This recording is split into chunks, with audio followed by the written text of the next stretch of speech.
ሩሲያ ሐሙስ ዕለት ኪየቭን በሚሳኤልና ሰው አልባ አውሮፕላኖች ከደበደበች በኋላ የአሜሪካው ፕሬዝዳንት ዶናልድ ትራምፕ የሩሲያው ፕሬዝዳንት ቭላዲሚር ፑቲን ሀገራቸው ሩሲያ በዩክሬን ላይ የምታደርሰውን ጥቃት እንድታቆም ጠይቀዋል። ሩሲያ በዩክሬን ዋና ከተማ ላይ ባደረሰችው ከባድ ጥቃት በትንሹ 12 ሰዎች መሞታቸውን ተከትሎ ነው የአሜሪካው ፕሬዝዳንት ዶናልድ ትራምፕ ለሩሲያው ፕሬዝዳንት ቭላዲሚር ፑቲን አቁም የሚል መልእክት ያስተላለፉት። የኪየቭ ጥቃት 90 ሰዎችን ያቆሰለ ሲሆን ከዛ ባለፈም ህንፃዎችን በእሳት አቃጥሎ ማውደሙን የዩክሬን ባለስልጣናት ተናግረዋል። የነፍስ አድን ሰራተኞች አሁንም ከ12 ሰዓታት በላይ በጥቃቱ ከፈረሱ ህንፃዎች ስር አስከሬኖችን እየፈለጉ እንደሆነ ተነግሯል። ትራምፕ በዋይት ሀውስ ተገኝተው ለጋዜጠኞች በሰጡት መግለጫ አስተዳደራቸው በሩሲያ ላይ ከፍተኛ ጫና እያሳደረ መሆኑንና ሩሲያ የፈጸመችው ጥቃት እንዳላስደሰታቸው ገልጸዋል። ዶናልድ ትራምፕ እንዳሉት በሁለቱ ሀገራት መካከል ከ3 ዓመታት በላይ የዘለቀውን ደም አፋሳሽ ጦርነት ለማስቆም በሰላማዊ ድርድር ላይ ከፍተኛ መሻሻል ታይቷል ሲሉ ተናግረዋል። ሩሲያ በሰላም ጥረቱ ላይ አዎንታዊ እርምጃዎችን ወስዳለች ያሉት ትራምፕ ክሬምሊን ጦርነቱን ለማቆምና የዩክሬንን መሬት ለመውረር በማቆም ትልቅ ስምምነት አድርጋለች ሲሉ ገልጸዋል። በሰላም ጥረቱ ላይ የሚቀጥሉት ጥቂት ቀናት በጣም አስፈላጊ ናቸው ያሉት ትራምፕ አሁን ስብሰባዎችና ንግግሮች እየተካሄዱ ነው ብለዋል። ጦርነቱን ለማስቆም የሚደረገው ጥረት በጥሩ ሁኔታ እየሄደ ነው ያሉት ዶናልድ ትራምፕ በጥቂት ጊዜያት ስምምነት የምንፈጽም ይመስለኛል፣ ለሰላም ስምምነት ተቃርበናል ሲሉም ነው ተስፋቸውን የተናገሩት። ይሁን እንጂ ይህ ጥረት እየተደረገ ባለበት ወቅትና ሰላምን ለማስፈን እየተሞከረ ባለበት ጊዜ ሩሲያ ያደረሰችው ጥቃት አስፈላጊ አይደለም ሲሉ የሩሲያን ጥቃት ተቃውመዋል።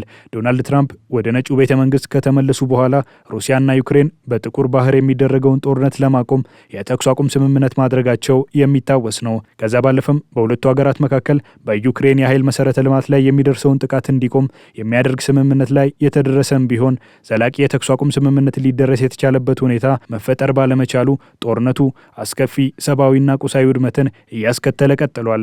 ዶናልድ ትራምፕ በምርጫ ዘመቻቸው ወቅት ወደ ነጩ ቤተ መንግስት ከተመለስኩ የሁለቱን ሀገራት ጦርነት በ24 ሰዓት አስቆማለሁ ብለው የመራጮችን ቀልብ የገዙም ቢሆን ጦርነቱን ማስቆም ቀላል አልሆነላቸውም። ይህንን አስመልክቶ ለሲኤንኤን የሚጽፉት ኬቪ ሊፕታክ፣ አላይና ትሪን እና ጄፍ ዜኔዲ ትራምፕ ወደ ነጩ ቤተ መንግስት ከተመለሱም 100 ቀናት ያስቆጠሩም ቢሆን የሰላም ስምምነቱ ቀላል አልሆነላቸውም ይላሉ። ለጉዳዩ ቅርበት ያላቸው ሰዎች እንደተናገሩት ትራምፕ በሁለቱ ሀገራት የሰላም ስምምነት ጥረት ላይ መሰላቸታቸውን የቅርብ ሰዎቻቸው ተናግረዋል። ዶናልድ ትራምፕ ከሚዲያ ጀርባ በሚናገሩት ንግግር በተደጋጋሚ የሩሲያው ፕሬዝዳንት ቭላዲሚር ፑቲን እና የዩክሬኑ ፕሬዝዳንት ቮሎዲሚር ዜሌንስኪ እርስ በርስ የሚከባበሩ እንዳልሆነና እንደሚጠላሉ ይናገራሉ ሲሉም ምንጮች መናገራቸውን ጸሐፊዎቹ አስነብበዋል። ለዚህም ነው የሰላም ስምምነቱ አስቸጋሪ የሆነው። ትራምፕ ይህንን መሰላቸታቸውን የሚያሳይ አስተያየት ሰጥተዋል።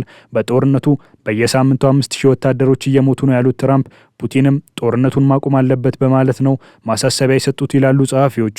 በሰላም ስምምነቱ ላይ ዶናልድ ትራምፕ ወደ ሞስኮ አጋርደዋል በሚል እየተወቀሱ ቢቆዩም አሁንም ሩሲያ ወደ ሰላም እንድትመጣ የተቻለውን ጫና በማሳደር ላይ እንደሆኑ ትራምፕ ይገልጻሉ።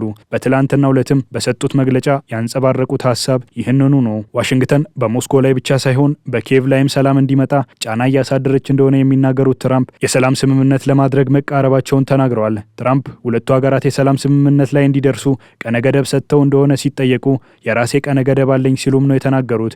ይሁን እንጂ የሰላም ስምምነቱ ፈጣን እንዲሆን እንፈልጋለን ሲሉም አክለዋል። ትራምፕ ይህንን ይበሉ እንጂ አሁንም ቢሆን ሩሲያ በዩክሬን ላይ ጥቃት ማድረሷን ስለመቀጠሏ ተሰምቷል። በዩክሬን ፓቭሎራድ በተባለ ቦታ በደረሰ ጥቃት ይህ ዘገባ እስከተጠናቀረበት ሰዓት ድረስ ህጻናትን ጨምሮ 5 ሰዎች እንደተገደሉና 8 ሰዎች እንደቆሰሉ የአካባቢው ባለስልጣን በዛሬው ዕለት አስታውቀዋል።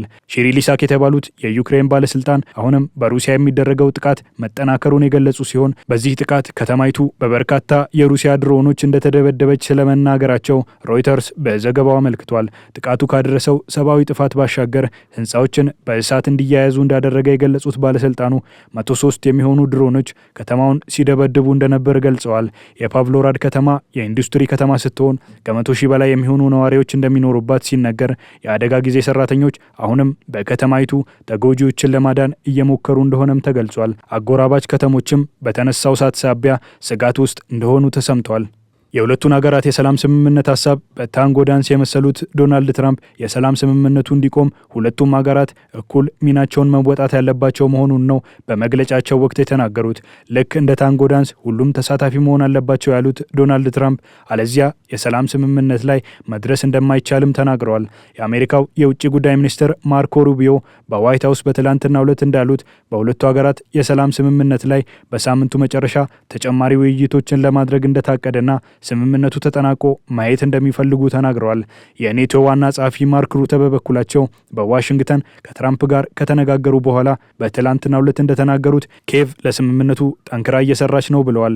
ዋና ጸሐፊው በሰላም ስምምነቱ ላይ ዩክሬንና ሩሲያ በንግግር ጠረጴዛቸው ላይ ሀሳባቸውን የሚሰጡበት ነገር አለ ብዬ አምናለሁ ሲሉም ተናግረዋል። የሩሲያ የውጭ ጉዳይ ሚኒስትር ሰርጌይ ላቭሮቭ ሐሙስ ዕለት ለሲቢኤስ ኒውስ ሲናገሩ የሰላም ንግግር ጥረቱ በትክክለኛው አቅጣጫ እየሄደ ነው ያሉ ሲሆን ነገር ግን አንዳንድ የተወሰኑ ነጥቦችን በጥሩ ሁኔታ ማስተካከል ያስፈልጋል ሲሉ ገልጸዋል። ይሁን እንጂ የሰላም ስምምነቱ ያለበትን ደረጃና የስምምነቱን መሰረታዊያን ከመግለጽ ተቆጥበዋል። አሜሪካ በሁለቱ ሀገራት መካከል የሰላም ስምምነት እንዲፈረም የሚያስችል ጠበቅ ያለ ዲፕሎማሲያዊ አካሄድ እየተከተለች ቢሆንም የምትከተለው አካሄድ ለኪየቭ የሚስማማ እየመሰለ አይደለም።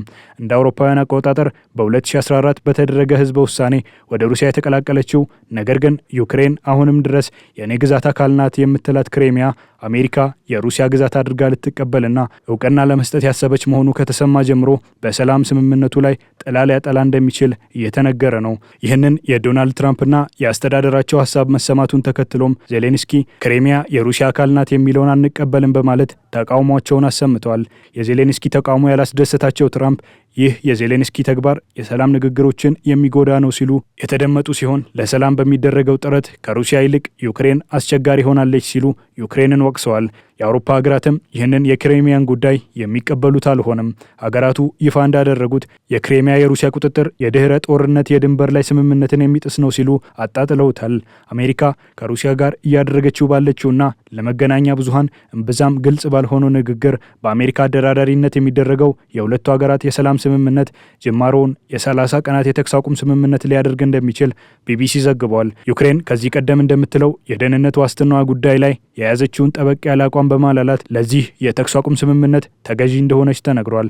የደህንነት ዋስትናዋ ጉዳይ አሁን ባለው ሁኔታ እንደማያሳስባት እየተገለጸ ቢሆንም ነገር ግን ሀገሪቱ ሌሎች ስጋቶች ያሉባት መሆኑ እየተነገረ ይገኛል። የቢቢሲው ጀምስ ላንዴል ይህንን አስመልክቶ ይጽፋል። አሜሪካ በሁለቱ ሀገራት መካከል በሚደረገው የተኩስ አቁም ስምምነትን አስመልክቶ ያላትን ሀሳብ ያብራራል። በቅርብ ጊዜያት እየተሰማ እንዳለው አሜሪካ ያቀረበችው የሰላም ምክረ ሀሳብ ሩሲያ ወደ ዩክሬን የምታደርገውን የመሬት ወረራ እንድታቆምና የተኩስ አቁም ስምምነት ማዕቀፍ ላይ ከስምምነት ላይ እንድትደርስ የሚያደርግ ነው። ይሁን እንጂ በምላሹ በጦርነቱ ወቅት የገፋች የያዘቻቸውን የዩክሬንን 4 ግዛቶች ማለትም ዛፖርዚያ፣ ሉሃንስክ፣ ዶንቴስክና ኬርሰንን ለመውረር የምታደርገውን ጥረት እንድታቆም የሚያስችል እንደሆነ ተሰምቷል። አሜሪካን በበኩሏ እነዚህን ግዛቶች ሩሲያ ህጋዊ በሆነ መንገድ ተመርጣ የተቆጣጠረቻቸው ባይሆንም በአሜሪካ ዘንድ እውቅና የምታገኝ መሆኗ ተዘግቧል። የዩክሬን ዋና ከተማ የሆኑት ቪታሊ ክሊችኮ ደግሞ በሰላም ስምምነቱ ላይ አነጋጋሪ አስተያየት ሲሰጡ ተደምጠዋል። ክሊችኮ ለቢቢሲ ሬዲዮ የዝግጅት ክፍል እንደተናገሩት ዩክሬን ሰላም እንድታገኝ የተወሰኑ ግዛቶቿን መስዋዕት ማድረግ ሊጠበቅባት እንደሚችል ተናግረዋል። ዩክሬን ከአሜሪካና ከሩሲያ መሬቶቿን አሳልፋ እንድትሰጥ ጫና እየተደረገባት እንደሆነ የተናገሩ ሲሆን ይህ መሆን የለበትም፣ ፍትሐዊም አይደለም ሲሉ ተደምጠዋል። ይህንን የመወሰን ስልጣን ያላቸው ዜሌንስኪ እንደሆነ የተናገሩት ከንቲባው ይህ መሆኑ እንደማይቀር ተናግረዋል።